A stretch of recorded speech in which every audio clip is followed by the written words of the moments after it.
pravimo baklava. Pravimo dva vrste. Ovdje sipamo šećer, ali kako to treba da izgleda? Ovako. Vidi kako to se toči. Ovako. Znači, to je tečnost.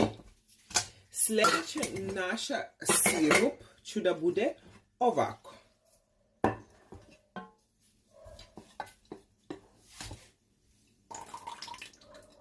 Da li ti vidiš to?